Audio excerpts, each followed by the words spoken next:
제가 말씀드릴 내용은 주관절 관절염의 진단과 치료에 대해서 말씀드리겠습니다. 먼저 새해 첫 발표를 하게 돼서 영광으로 생각되고 또 못 본 전국인 선생님들, 여러 선생님들 새해 복 많이 받으십시오. 우리가 엘보 아스트라이티스를 하면 크게 세 가지로 나눌 수 있는데 오스테오 아스트라이티스, 포스트 트라우마틱 아스트라이티스, 인플라메이토리 아스트라이티스로 나눌 수가 있습니다. 그중에 가장 빈도가 높은 것은 류마토이드 아스트라이티스인데요.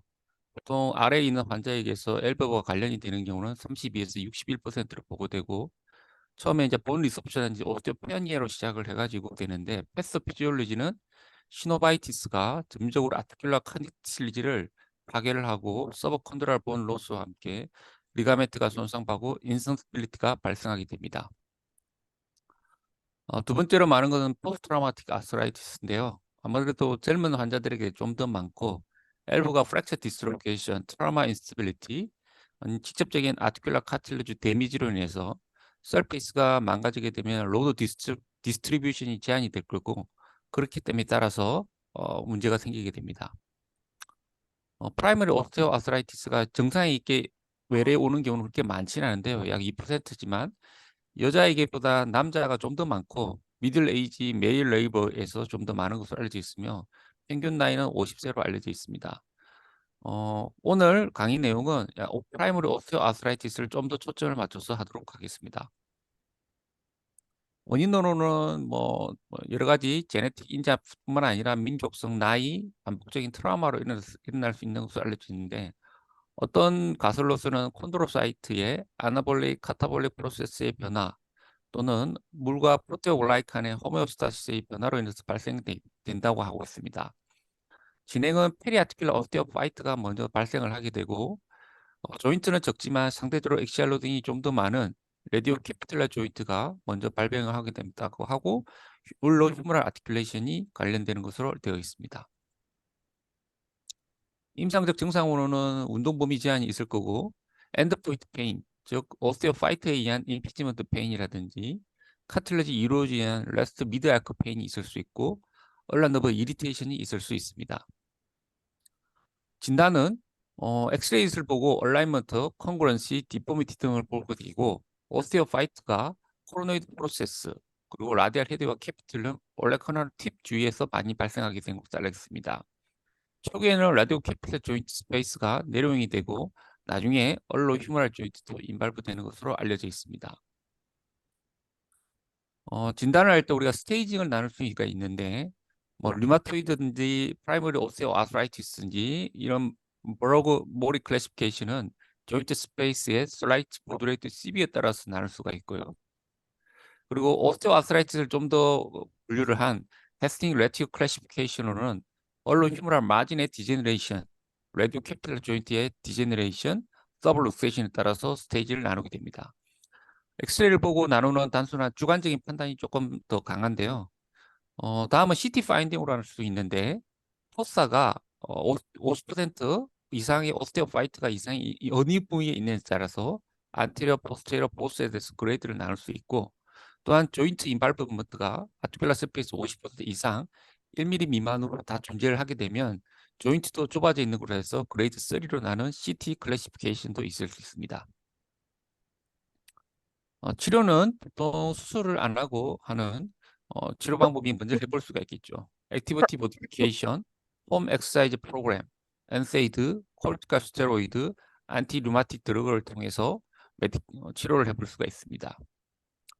서지컬 메스드는 아무래도 증상을 완화시켜주고 운동 범위를 증가시키는 것이 주 메인이 되겠는데 엘바 아스트라이티스의 세 가지 트리트먼트 크라이테리아는 오스테오 캡슐러 아스로플라스틴 데브라이먼트 프로시저 그리고 토탈 엘브라든지 디스트랙션 인터프레션 아스로플라스티, 아스트로데시스 세 가지로 크게 나눌 수가 있겠습니다. 먼저 첫 번째 오스테오 캡슐러 아스로플라스티는 세 가지 카테고리 범주로 나눌 수 있는데 오픈 데브라이먼트 아스로플라스티 그리고 아웃 브릿지 가시화기 프로시저 OK 프로시저라고 흔히 부르죠. 그리고 이러한 수식들을 아스트로스코프로 하는 수식들이 있겠습니다. 수식의 차이가 있을 수 있겠지만 가장 큰 원칙은 캡슐라 리지와 함께 시노벡토미, 오스테오파이트 루즈 바디를 제거를 함으로 인해서 메카니컬 심텀을 줄여주고 운동 범위를 증가시켜 주는 것이 치료 목적이 되겠습니다. 데올라미드 아스트로플라스티는 앞서 말한 것처럼 루즈 바디로부터 메카니컬 심텀이 있거나 캡슐라 컨트럭처 본 블록에 의한 스티프니스, 그리고 환자가 90도 이상의 RM을 게인을 선호하는 것을 인디케이션으로 하고 있습니다. 이 표에 보면 얼리 스테이지는 메디케이션, 마일드 투 모더레이트 스테이지는 이러한 OCA, 그리고 시비어 스테이지는 결국 엘보 아스트로플라스티로 들어가게 되죠. 정례를 하나 보시게 되면 78세 남자 환자인데 ROM이 30에서 110도 정도 됩니다. 노동일 하시는 분이라서 엘보 아스트로플라스티는 적합하지 않을 것 같고요. POP CT상에서도 보면 오스테오파이트에 인한 인피니먼트 페인이 있을 것으로 생각이 됩니다. 그래서 운동 범위를 할 때 이 환자는 아스트로스코프로 시행을 했는데 이렇게 LOM이 있으면서 엔드포인트가 걸리는 것이 느껴지고요. 소프트 스팟 포탈로 인해서 스코프를 전진을 한 다음에 아스라이티스가 있는 것을 확인을 할 수가 있습니다. 쉐이버 등을 통해서 시노벡토미를 시행을 하고 루즈 바디를 제거를 이렇게 시행을 하고요. 그리고 올레크라노 코로노이드 프로세스 팁이 이렇게 임핀지가 되는 것을 확인을 하였기 때문에 제거를 결심을 하였고, 이렇게 제거를 할 때는 오스테오토미로 해서 직접적으로 제거를 하면 좀 더 수술 시간을 좀 절약할 수 있고, 이렇게 제거한 부분을 그라스프로 제거를 하고 보어 등을 통해서 컨투어링을 조금 만들어주고 플렉션 익스상에서 문제가 없는 걸 알 수가 있습니다. 상기 술식을 포스테로 어프로치로 해서 올레크라노 팁도 올레크라노 포스에 의해서 하는 것을 제거를 시행하였고, 수술을 시행하고 난 다음에 포스트 오페이상에서 오스테오파이트가 많이 제거된 것을 알 수가 있고, 환자는 1년 뒤에도 엑스레이상에서도 크게 오스테오파이트가 다시 생긴 것은 보이지 않는 것으로 프리오피아와 함께 비교를 해보면 알 수가 있습니다. 그러면 오픈과 아스트로스코프 두 가지 술식들이 많이 선호가 되는데요. 두 수식 다 펑션 ROM, 페인을 모두 개선시키는 것으로 알려져 있습니다. 아무래도 오픈 그룹이 아스트로스코프에 비해서 POP ROM이 좀 더 적은 환자들, 그리고 아스트라이티스가 좀 더 진행하거나 플렉션의 임프루먼트를 좀 더 원하는 그룹에서 좀 많이 시행이 되는데, 이렇게 하다 보니까 오픈 그룹에서 좀 더 컴플리케이션 레이트는 높은 것으로 알려져 있고, 하지만 아스트로스코프 그룹에서는 페인 릴리프에 대한 것이 좀 더 우수한 것으로 알려져 있습니다. 물론 오픈 서저리보다는 아스트로스코프이 약간 테크니컬하게 디맨딩되는 프로시저가 될 수가 있습니다. 다음으로는 OK 프로시저인데요. OK 프로시저가 특별히 다르다긴 프로시저보다는 결국 올레크라노 프로세스를 통해서 페네트레이션을 시행을 해가지고 컨트롤을 해가지고 이러한 상기 술식으로 인해서 안테리어 포스트 오스테로파이트를 제거를 하고 수술을 시행하는 것입니다. 인디케이션은 역시 앞서 말한 다른 OCA와 마찬가지로 임피지먼트 타입의 페인이 있다든지 터미널 모션상에서 블록이 있다든지 이런 경우에 보통 시행을 할 수가 있는데, 얼라너브 디컴프레션을 오랫동안 플렉션 컨트랙이 있는 사람에게는 좀 시행을 같이 시행을 해줬고, 단점으로는 포스테리어 어프로치만으로 다 시행을 해야 되기 때문에 안테리어 오스테오파이트라든지 페리페럴 오스테오파이트들은 조금 제거가 덜 될 수 있고 불충분한 안테리어 캡슐로토미를 시행을 될 수가 있습니다. 뿐만 아니라 너무 어그레시브한 페네트레이션을 시행하는 경우는 휴머럴 본의 프랙처 리스크를 올릴 수 있다는 것이 단점이 될 수가 있습니다. 아마 제 퀴즈로 이런 환자를 냈는데요. 인피니먼트 타입 페인과 신전제한 마이너스 40도, 굴곡 110도가 있는 52세 남자를 갖다가 수술할 때 그러니까 무엇을 하겠냐라고 냈는데요. 이 환자 엑스레이 보시게 되면 거의 올레크라노 포사에 대한 것이 거의 구분이 잘 안 되도록 조금 오스테오파이트가 라테랄상에서도 보이게 돼 있고 에로임이 심한 상태입니다. 52세 남자를 아스로데시스라든지 토탈보 아스로플라스를 하기는 그렇고요. 이렇게 메카니컬 심텀이 있는 본 오스테오파이트가 있는 환자에게 있어 단순 시노벡토미는 수술적인 치료 방법이 아닌 것 같습니다. 그래서 오스테오 캡슐라 아스로플라스티를 시행을 하는 방법이 조금 더 선호가 되는 것이 좋을 것 같고요. CT상에서도 보면 이러한 오스테오파이트가 많이 보이게 돼 있고, 이렇게 사지탈 이미지 이상에서도 올레크라노 포사 쪽에 이러한 오스테오파이트가 올레크라노 팁에 의해서 블록이 되기 때문에 이런 것들을 제거해 주는 게 주 술식이 되겠습니다. 3D CT상에서도 이런 것을 알 수가 있어서 보시게 되면 폭세로 캠벨 어프로치를 시행해서 올레크라노 포사를 페네트레이션을 시행을 하였고, 포스트오피 엑스센에서 ROM을 게인 어느 정도 한 다음에 1년째 팔로업 상에서도 문제가 없는 것을 알 수가 있습니다. 그러면 이런 울로 휴머럴 데버너먼트 OK 프로시저에 대한 롱텀 아웃컴은 어떨 것이냐? 토탈 아크 모션인 ROM도 좋아지고 페인 및 펑션 아웃컴이 모두 개선되는 것으로 알려져 있습니다. 아스로스코프로도 OK 프로시저를 할 수가 있는데 이러한 술식이 페인, ROM으로도 개선이 좋고 오픈 프로시저와 유사하고 하지만 컴플리케이션 레이는 좀 더 낮다라는 것을 보고를 하고 있는데 이러한 OK 프로시저를 가지고 페네트레이션을 하고 난 다음에 오랫동안 지속됐을 때 문제는 없겠느냐. 이러한 메타피시스를 본을 리섹션을 하고 나면 본이 또 생길 수가 있습니다.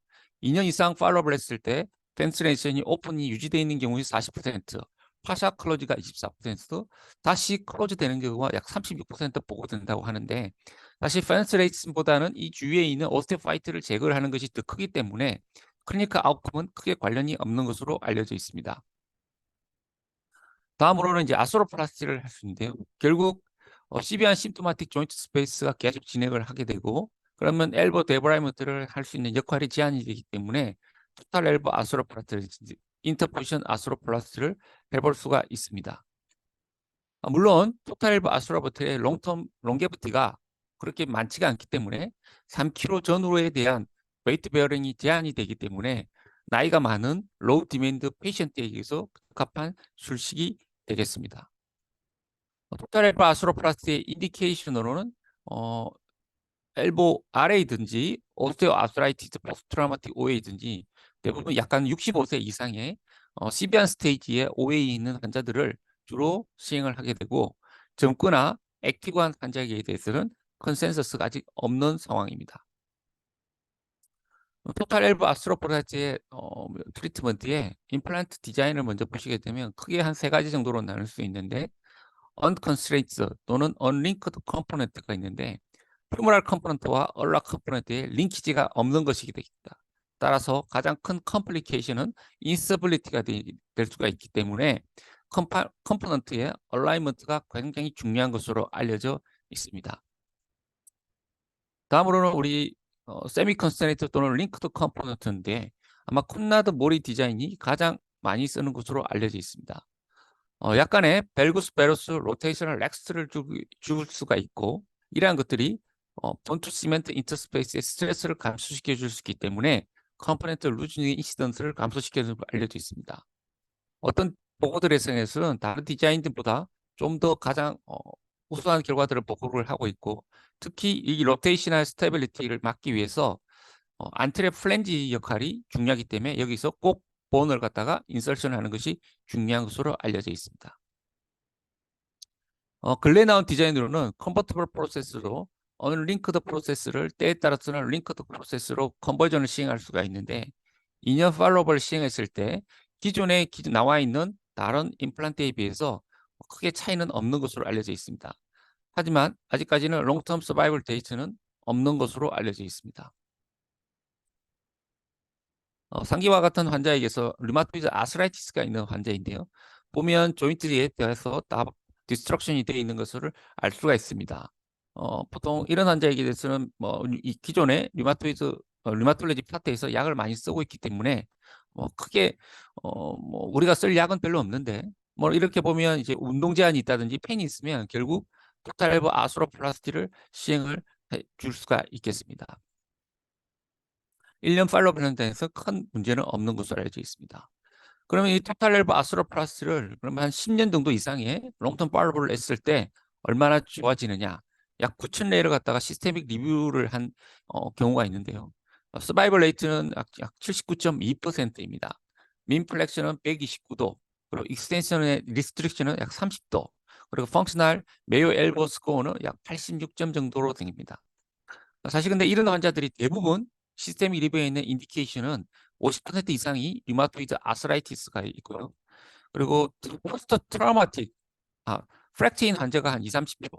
나머지 일반적인 프라이머리 오스테오 아스라이티스인지 포스트 트라우마틱 아스라이티스는 나머지 환자이기 때문에 일반적으로 프라이머리 오스테오 아스라이티스 환자들은 노동을 꼭 하는 분들이 많기 때문에 잘 보고 판단을 해야 될 것 같습니다. 토탈 엘보 아스로플라스티의 컴플리케이션으로는 인펙션, 운드 힐링 등이 문제가 될 수 있고 때에 따라서는 에이셉틱 루즈니 그리고 메카니컬 임플란트 페일러 등이 인스타빌리티가 있을 수가 있습니다. 포스트 리비전 아스트로프트는 결과가 좋지 않는 것으로 알려져 있습니다. 다음으로는 울로유랄 디스트랙션 인터포션 아스트로플라스티인데요.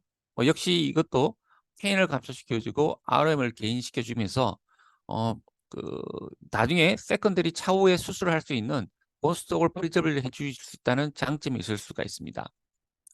하지만 이러한 환자의 인디케이션으로는 그 웨이트 베링 리스트릭션을 제한을 하기 힘든 약간 젊은 환자들이 주로 시행을 해볼 수 있는 것으로 알려져 있고요. 인디케이션은 엔드 스테이지 아스라이티스 있으면서도 젊거나 하이 디맨드 페이션이 있는 환자들이 시행을 할 수 있겠습니다. 엘보 인스타빌리티가 있는 경우는 가급적 안 하는 것이 좋다라고 되어 있고 결국 아스라이티스가 있는 조인트에 이런 텐시바사 라타라든지 아킬레스 텐던 알로그라프트를 인설션을 해가지고 시행을 하는 것도 있는데 만약에 꼭 인스타빌리티가 있는데 시행을 한다고 한다면 이러한 리가멘트를 가지고 미디알 라테랄리 일컨스까지 해볼 수는 있다라고 보고를 하는 페이퍼도 있습니다. 이 결과들에 대한 어떤 결과가 있는지를 보는 시스테믹 리뷰가 있는데요. 약 67회 환자에게서 53명의 그래프트가 서바이벌 됐다 하면서 물론 펑셔널 스코어는 개선이 되었다라고 보고를 하고 있습니다. 하지만 이 그래프트 서바이벌한 레이트 중에서도 약 9명, 40%에서 포스트 오피 컴플리케이션이 있었고 이 중 한 5% 이상이 추가적인 수술을 했으며 리비전을 했거나 아니 그래프트가 살아 있거나 또는 리셉션이 된 환자들 모든 환자들 토탈에서도 20%에서 리비전 서저리를 시행을 하기 때문에 수술을 할 때 신중하게 선택을 해야 될 것이라고 생각됩니다. 결론을 말씀을 드리면 엘보 아스라이티스가 RA, 포스트 트라우마틱 아스라이티스, 프라이머리 OA 이 세 가지 클래시피케이션으로 나눌 수가 있고요. 서지컬 트리트먼트의 목적은 통증을 완화시켜주고 엘보 모션의 펑셔널 아크를 개선시켜주는 것이 주 목적이 되겠습니다. 마일드 투 모더레이트 포스트 트라우마틱 또는 프라이머리 OA인 경우에는 아스트로스코프 또는 오픈 오스테오 캡슐라 데브라이먼트 아스트로플라스티를 시행해 볼 수가 있고요. 류마토이드 아스라이티스에 있는 경우에 초기에는 시노백토미를 해볼 수 있는 것이 좋을 것 같습니다. 시비어 엘보 아스라이티스가 있는 경우에 로우 디맨드 엘der리 페이션트는 토탈 엘보 아스로플라스티 또는 젊고 하이 디맨드 페이션트 있는 경우는 인터포지션 아스로플라스티를 시행하는 것이 좋을 것 같습니다. 이러한 상기술식 방법이 전문의 시험이라든지 전공 시험에도 나오기 때문에 전공의생들은 조금 알면 도움이 될 것 같고요. 이러한 프로, 얼리 스테이지, 모더레이트, 마일드, 그리고 시비어 스테이지에서 각각에 있는 서지컬 트리트먼트를 어떤 실수를 치료를 하는 것이 좋은지를 보고 환자를 판단을 하면 치료 방법을 판단하면 좋을 것 같습니다. 네, 발표는 이것으로 마치겠습니다. 네, 감사합니다. 이상욱 교수님 수고 많으셨습니다. 혹시 그 참여하신 교수님들, 참 좀 열 수 있으면 열어주시고요. 삼병원의 그 김원희 교수님 안녕하십니까? 예, 새해 복 많이 받으십시오. 네, 그 우리 수구분과인데요. 오늘 지금 저기 박상은 교수님, 신승환 교수님, 임진영 교수님 참여해 주셨고, 또 숄더 파트에서도 뭐 일부 같이 겹치는 부분이기 때문에 송현석 교수님이나 조성현 교수님, 지종 교수님도 참여해 주셨습니다. 감사합니다. 어, 네, 일단은 지금 우리 전공 선생님들 채팅이 올라와 있으니까 이상욱 교수님 한번 확인 좀 해주시고요. 첫 번째 질문부터 먼저 시작하겠습니다. OK 프로시저 관련된 것 같은데, 올레크레는 포스타의 페네트레이션이 어떤 기전으로 증상 호전에 영향을 주는지 궁금합니다. 라고 그렇게 되어 있습니다. 조금 예, OK 프로시저를 다시 한번 좀 설명을 해주시는 게 더 도움이 될 것 같은데요. 슬라이드를 제가 한 번 더 공유를 할까요? 네, 예, 뭐 상관없습니다. 단순히 구멍을 뚫는 것뿐만이 아닌 거기 때문에 우리 백지은 선생님 한번 잘 들어보시고요. 사실 우리가 그 OCA, 오스테오 캡슐라 아스트로플라스티의 원칙이 이러한 오스테오 파이트나 루즈 바디를 제거하면서 그 메카니컬 임핀지가 생기는 부분을 제거를 하는 것이 주 목적이 되겠습니다. 그래서 이러한 술식에 있어서 오스테오파이트를 제거를 하는 것이 주 목적이 되는데 그러면 올레크라노 리그락스를 원 스테이지 수술로 어프로치를 해가지고 수술을 시행할 때 과도한 여기 보시게 되면 이 CT 상에서 여기 보시면 스테레 쪽에 올라카나노 팁 쪽에 오스테오파이트가 있고 올라카나노 팁이 있기 때문에 이게 블록이 되겠죠. 물론 페네트레이션을 시행하지 않고 그냥 단순 제거를 할 수도 있겠지만 이 부분을 제거를 올라카나노 팁과 오스테오파이트를 다 제거를 하고 스테레 싱글 어프로치 통해서 앞쪽을 통과한 다음에 이러한 홀을 통해서 안쪽에 있는 그 오스테오파이트 및 그 캡슐 그리고 시노백토미를 같이 시행해 주는 것이 주 술식이 되겠습니다. 그렇게 하면 조금 설명이 될지 모르겠습니다. 네, 감사합니다. 이 OK 프로치, 그러니까 앞도 열고 뒤도 열고 해서 하면 제일 좋은데 사실 그러기가 어렵지 않습니까? 그러니까 구멍을 통해 가지고 아까 말씀하셨던 대로 뒤를 통해서 들어가서 앞에까지 같이 한다라는 그런 개념으로 생각을 해주시면 되고 OK 프로시저가 단순히 구멍만 이렇게 뚫는 그런 프로시저는 아니기 때문에 그런 거를 좀 이해를 해주셨으면 좋겠습니다. 혹시 우리 저기 참여해주신 우리 교수님 중에서 오늘 강의 들으시면서 혹시 우리 이상욱 교수님에게 좀 코멘트 해주실 내용 있으면 좀 부탁드리겠습니다. 순서에 관계없이. 네, 송현석 교수님. 예. 이상욱 교수님 강의 잘 들었고요. 지금 아마 그 카틸리지하고 캡슐 그리고 소프티슈에 대해서 이제 주로 관점을 두고 말씀을 해주셨는데 저희가 스티프한 엘보들 보면 얼라너브 심통도 항상 또 같이 가지고 있는 경우도 많이 있거든요. 그래서 그런 경우에 어떻게 어프로치 하시는지 하고 그리고 수술 전에 꼭 얼라너브 데컴프레션이나 어떤 프로시저를 해야 되는 인디케이션이 있으면 말씀을 좀 해주세요. 예, 교수님 좋은 질문 감사드립니다. 사실 우리가 엘보가 그 오스테오 아스라이티스가 있는 엘보가 아스라이티스가 있는 경우에 플렉션 컨트랙처가 많이 되어 있는 환자들이 많습니다. 예, 그런 환자들을 이제 RM을 하다 보면 의도치 않게 모션이 증가되기 때문에 얼라너브 심통이 발생하는 경우가 좀 많을 것 같은데요. 그래서 LOM이 제한이 너무 심한 환자에게 있는 경우에서는 수술 전에 환자에게 말씀을 드리고 얼라너브 수술을 같이 동반돼서 시행하는 것이 좋을 것 같고요. 수술 전에 환자가 만약에 또 얼라너브 심텀이 있다고 한다고 하면 환자에게 뭐 당연히 이제 설명을 하고 얼라너브 심텀을 같이 제거를 하는 것이 좋겠습니다. 또한 그 플렉션 컨트랙처의 가장 또 중요한 메커니즘 중에 MCL 쪽에 있는 리가멘트에 대해서 어떤 그 컨트랙처가 있어서 시행하는 경우에 결국에는 리가멘트 릴리즈를 조금 시행을 해주는 게 ROM을 개인을 하는데 도움이 될 수가 있기 때문에 스판 엘보에게는 그런 부분도 같이 해줄 때 얼라너브도 같이 릴리즈를 시행을 해주는 것이 좋을 것 같습니다. 네, 감사합니다. 요 전공의 질문들이 계속 들어오고 있어서 요거 먼저 좀 해결하고 넘어가겠습니다. 부천성모병원 3차 신우석 선생님. 임플란트 사이즈가 좀 잘 안 맞는 경우들이 있는 것 같습니다. 그래서 토탈 엘보우 아스트로플라스티가 할 때 임플란트 사이즈를 정하는 기준, 방법에 대해서 좀 교수님의 팁을 좀 알려주십시오라고 그렇게 되어 있습니다. 네, 뭐, 화면 그 제가 아까 전에 케이스 보여준 케이스를 보시게 되면 어, 이 화면 공유가 되나요? 지금? 지금은 안 되고 있습니다. 제가 이거 보이시나요? 지금 따로 보이지는 않습니다. 어쨌든 예, 예. 그, 이 우리가 갖고 있는 임플란트가 종류가 다양하지가 않습니다.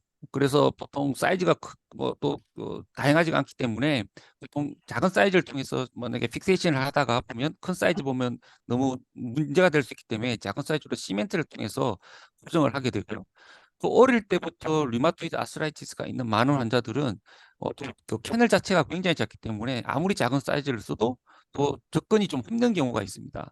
그래서 저 같은 경우는 아까 전에 제가 보였던 아래에 하는 케이스도 중간에 그 사이즈가 맞지가 않아 가지고 그 헤라클레스로 임플란트를 일부 잘라 가지고 넣기도 하고 있습니다. 그래서 임플란트 사이즈로 인한 메탈릭 페일러보다는 임플란트 사이즈가 미스매칭되어서 수술 시에서 프랙처가 되는 경우가 많습니다.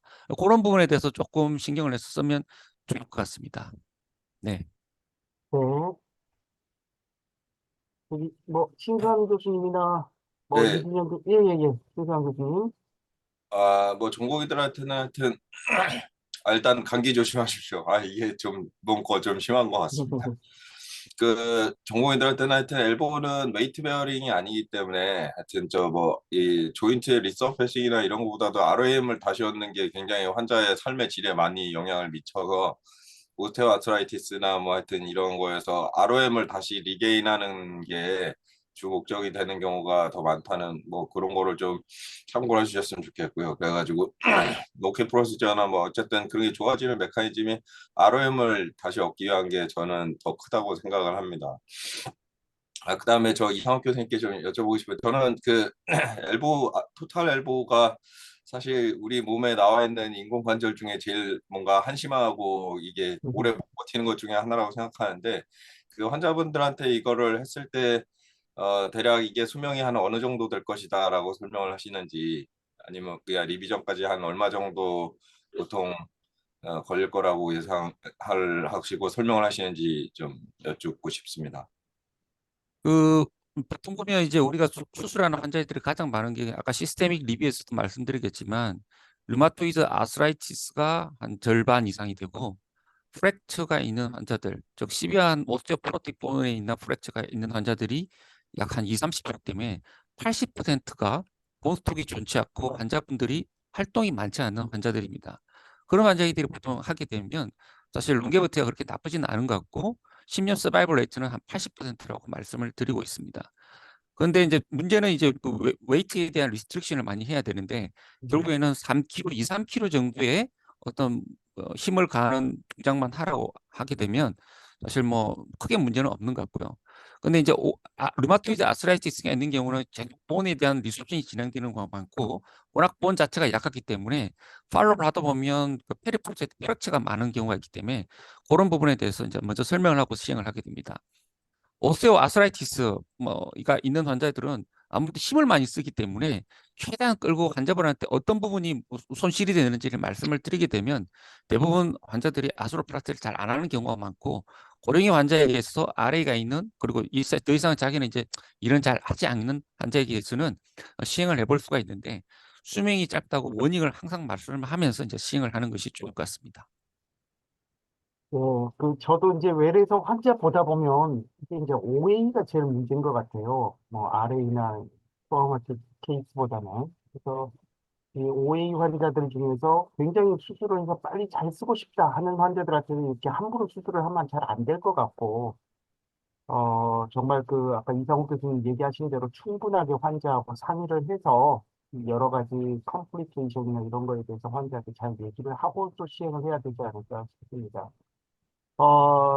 인천 성모병원 3년차 윤하진 선생님, 아까 아스로스코프로 이렇게 수술하시는 거 보여주셨는데, 이렇게 이제 포로노이드 프로세스라든지 오레크레논 쪽에, 오스테오파이트 제거하시다가 보면은, 이게 이아트로제닉하게 프랙처를 만들 수도 있을 것 같습니다. 혹시 이런 환자들에서 인스타빌리티가 발생하거나 그러지는 않습니까?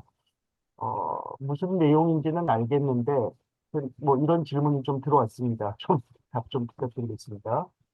뭐 이아트로제닉 프랙처를 만드는 게 아니고 뭐 어쨌든 수술을 위해서 우리가 패솔로직한 병변인 오스테오파이트를 익시전을 하는 것이 되겠죠. 그러니까 우리가 노멀 스트럭처를 제거하는 것이 아니라 이 메카니컬 임핀지를 해결을 해주기 위해서 오스테오파이트를 제거를 하기 때문에 그런 인해서 ROM의 개인이 얼마나 되는 것이 더 중요하지 이것을 통해서 인스빌리까지 오지 않는 것은 아닌 것 같습니다.